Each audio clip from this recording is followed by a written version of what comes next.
இது விநாயகர் சதுர்த்தி தமிழ்நாட்டில் மட்டும் இல்லை, இந்தியா முழுவதுமே கொண்டாடப்படுது. இது ஆரம்ப காலத்தில் கொண்டாடப்பட்ட நிலை வேறு.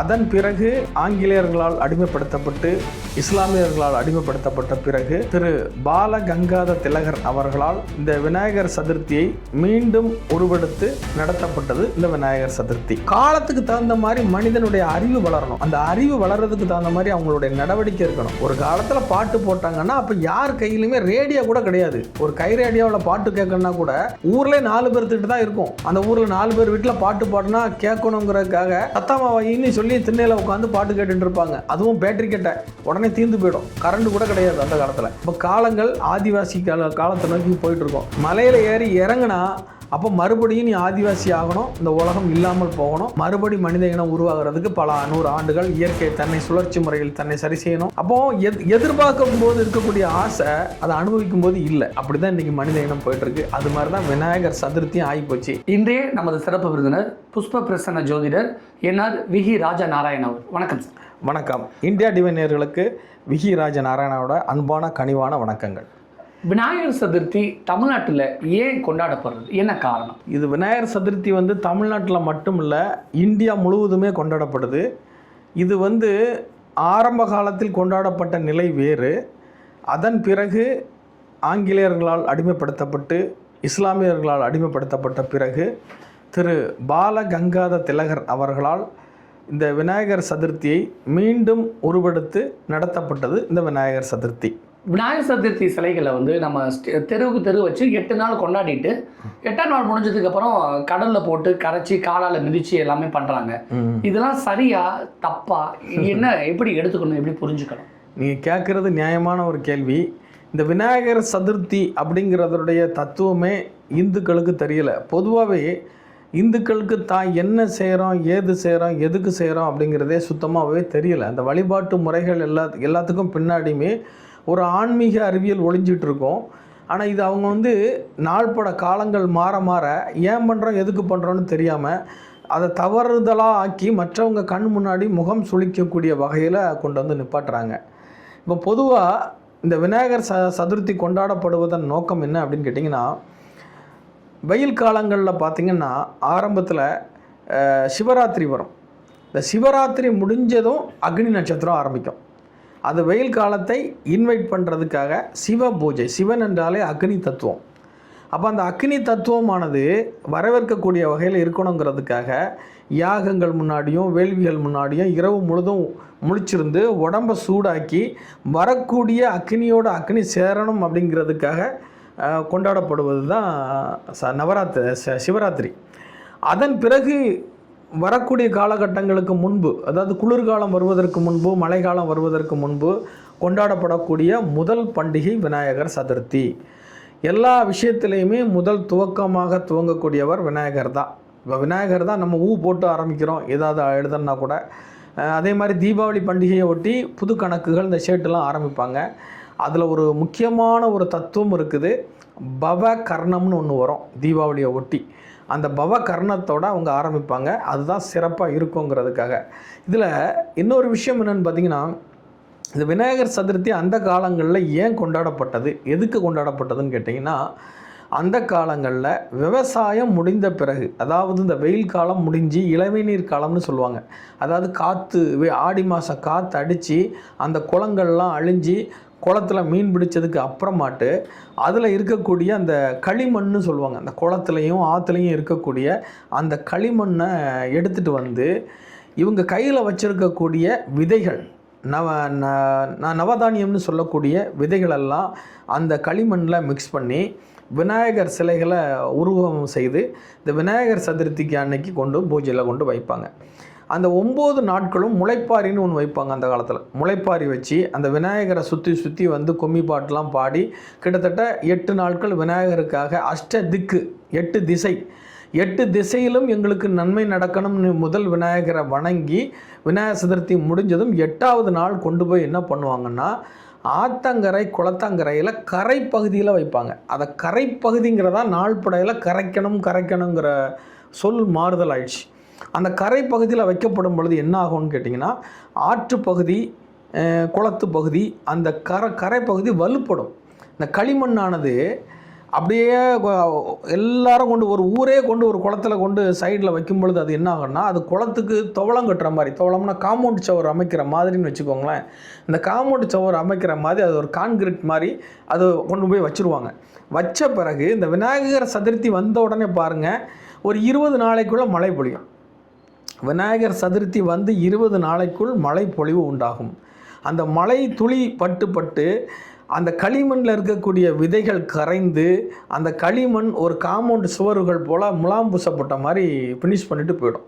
அந்த மழை முடிஞ்ச பிறகு அந்த களிமண்லாம் வலுப்பட்டு மனிதர்கள் நடக்கும்போது அது ஒரு காங்கிரீட் மாதிரி ஆகிடும். அது மட்டும் இல்லாமல் அந்த மழைக்காலங்களில் ஈரம் பட்டு பட்டு அந்த அதை சுற்றி அந்த மண் திட்டுக்களை சுற்றி இருக்கக்கூடிய விதைகள் வெளிப்பட்டு கால்நடைகளுக்கு தீவனங்களாக பயன்படும். அந்த நவதானிய விதைகள் மண் மற்றும் பலதரப்பட்ட பயிர் விதைகள்லாம் இருக்குது இல்லையா, அதையெல்லாம் அந்த பசுமாடுகள் ஆடு மாடுகள் உண்டு நமக்கு சுத்தமான பால் கிடைப்பதற்கு ஒரு அறுசுவையான ஒரு ஐடியா தான் அந்த அறிவியல் பூர்வமான ஐடியா.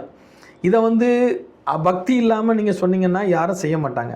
அப்போ பக்தியோடு சொல்லும்போது அது முதல் பண்டிகை விநாயகருக்கு கொடுக்கணும். ஒரு வருஷத்தை நம்ம இன்வைட் பண்ணுறோம், ஒரு குளிர்காலத்தை நம்ம எதிர்நோக்க போகிறோம் அப்படிங்கிறதுக்காக இந்த விநாயகருக்காக கொண்டப்பட்ட அறிவியல் ஆன்மீகம்தான் இது. நாளிடைவில் வளர்ந்து வெள்ளைக்காரன் ஆங்கிலேயர் ஆட்சி காலத்தில் இந்த விநாயகர் சதுர்த்திக்கு தடை விதிக்கப்பட்டது. அதன் பிறகு வந்து இஸ்லாமியர்கள் காலகட்டத்தில் சுத்தமாக அடித்து நொறுக்கப்பட்டு இந்துக்கள் முடக்கப்பட்டார்கள். அப்போ பால கங்காதர திலகர் அவர்கள் என்னன்னா ஒரு புரட்சி மாதிரி எடுத்து விநாயகரை சதுர்த்தியை ஒரு பெருசாக விமர்சையாக கொண்டாடி இந்துக்களை எல்லாம் ஒருங்கிணைப்பதற்காக அந்த காலத்திலேயே புரட்சி பண்ணவர் தான் பால கங்காதர திலகர். ஆகையினால தான் இன்றைக்கி விநாயகர் சதுர்த்தி நடத்தினாலும் இஸ்லாமியர்களுக்கும் இந்துக்களுக்கும் பிரச்சனைகள் உருவாவதற்கு காரணம் இதுதான். அப்போ அன்னைக்கு இஸ்லாமியர்களுக்கு எதிராக பால கங்காதர திலகர் நடத்திய போராட்டம் முழு வெற்றி பெற்றது.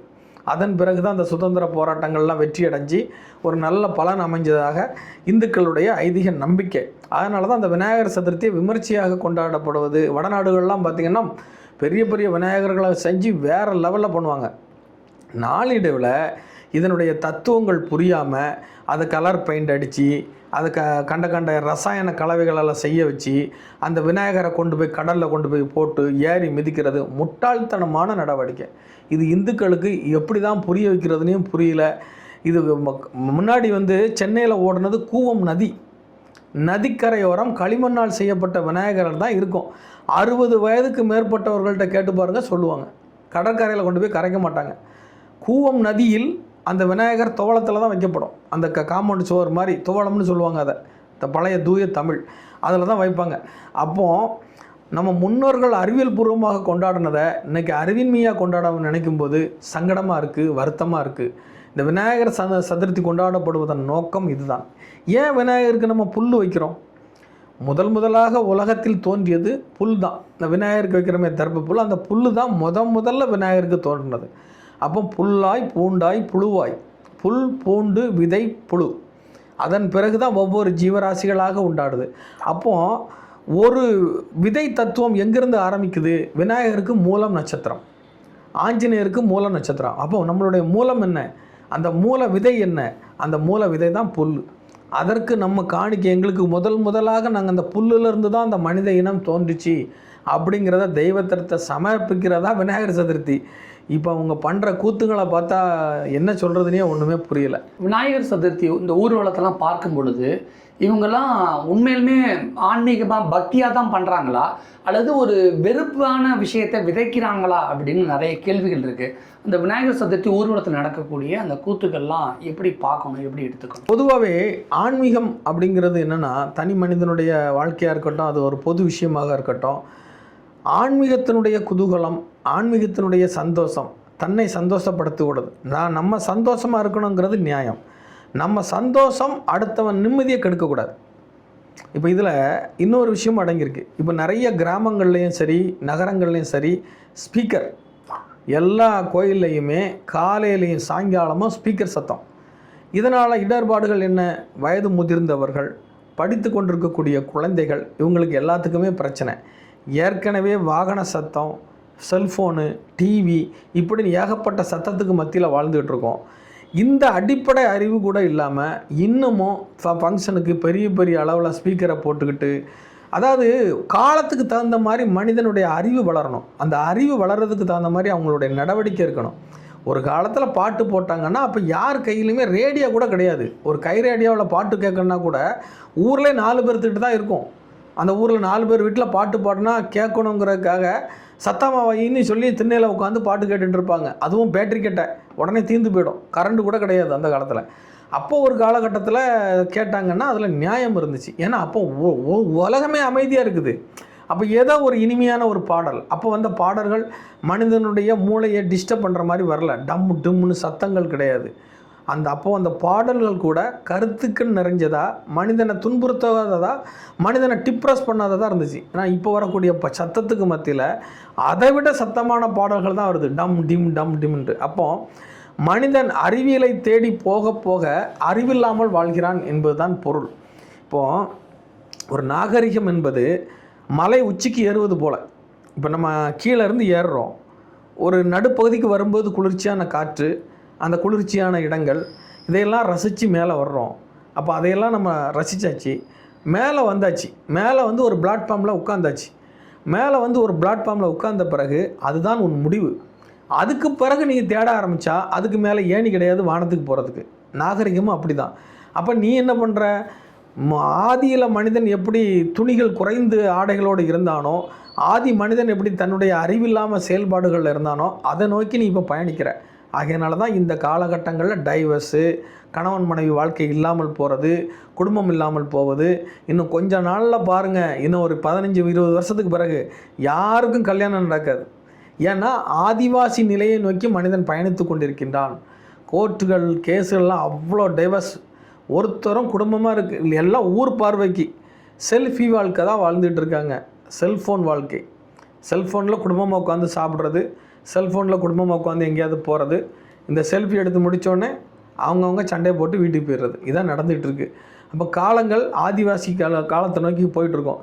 மலையில் ஏறி இறங்கினா அப்போ மறுபடியும் நீ ஆதிவாசி ஆகணும், இந்த உலகம் இல்லாமல் போகணும், மறுபடி மனித இனம் உருவாகிறதுக்கு பல 100 ஆண்டுகள். இயற்கை தன்னை சுழற்சி முறையில் தன்னை சரி செய்யணும். எப்படி ஒரு மனிதன் தன் இனத்தை தானே அழிப்பதற்கு முற்படுகிறானோ, இந்த மனிதன் செஞ்ச சேட்டைகளை எல்லாம் இயற்கை வந்து, இந்த நாயெல்லாம் படுத்திருக்கும் பாருங்கள், நாய் படுத்திருக்கும்போது அதனுடைய உடம்புல இருக்க அசதியை முறிக்கிறதுக்காக என்ன பண்ணோம், எந்திரிச்சு உடம்பை ஒரு சட்டன்னு ஒரு அடி அடிக்கும். அதே மாதிரி பூமி தன் உடம்பை ஒரு அடி அடிக்கும்போது கட்டிய கட்டிடங்கள், குவிந்த மலைகள், இருக்கும் கடல் எல்லாம் பொங்கி தாறுமாறாகி அந்த இயற்கை தன்னைத்தானாக சரியாகி ஒரு மலைகள் உண்டாவதுக்கு கூடிய ஒரு யுகம் பிடிக்கும். கிட்டத்தட்ட 2000-3000 ஆண்டுகளுக்கு பிறகு தான் அடுத்தாப்புல மனித இனம் பிறக்கும். அப்போ அந்த 2020 ஆண்டுகளுக்கு கேப் இருக்குது பாருங்கள். இந்த கேப் வரைக்கும் இயற்கை தன்னைத்தானே சரி செய்து கொள்ளும். இனிமேல் வரக்கூடிய மனித இனமாவது ஒழுங்காக இருக்கிறதா?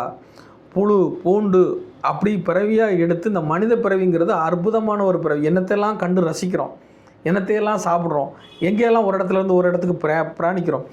எல்லாமே நாம் அதை அடைஞ்ச உடனே, அதனுடைய சந்தோஷத்தை அடைஞ்ச உடனே அதை அனுபவிக்கிறது இல்லை. அதை இப்போ மறந்துடுறோம். செல்ஃபோன் வாங்கணும்னு ஆசை இருக்குது, 30,000-40,000 போட்டு வாங்குகிறோம். வாங்கின பிறகு அதில் வரக்கூடிய விஷயங்கள் மட்டும்தான் ஞாபகம் இருக்குது, அந்த செல்ஃபோனை மறந்துடுறோம். அப்போது எதிர்பார்க்கும் போது இருக்கக்கூடிய ஆசை அதை அனுபவிக்கும் போது இல்லை. அப்படி தான் இன்றைக்கி மனித இனம் போயிட்டுருக்கு. அது மாதிரி தான் விநாயகர் சதுர்த்தியும் ஆகிப்போச்சு. இதை கொஞ்சமாக அது புரிஞ்சுக்கோங்க. அடுத்தவங்கள டிஸ்டர்ப் பண்ணாதீங்க, பாட்டு போட்டு சத்தம் போட்டு அடுத்தவங்கள இது பண்ணாதீங்க. பக்தி என்பது நீ இன்பமாக இருக்க, உன்னை சார்ந்தவர்கள் இன்பமாக இருக்க, மற்றவனுக்கு எது இடைஞ்சலாக தெரியுதோ அது பக்தி இல்லை, அது பாதிப்பு. அது எந்த மதமாக இருந்தாலும் சரி தான். அது கிறிஸ்தவ மதமாக இருக்கட்டும், இஸ்லாமிய மதமாக இருக்கட்டும், எந்த மதமாக இருந்தாலும் அடுத்தவங்களை தொந்தரவு செய்வது ஆன்மீகம் அல்ல. நன்றி சார்.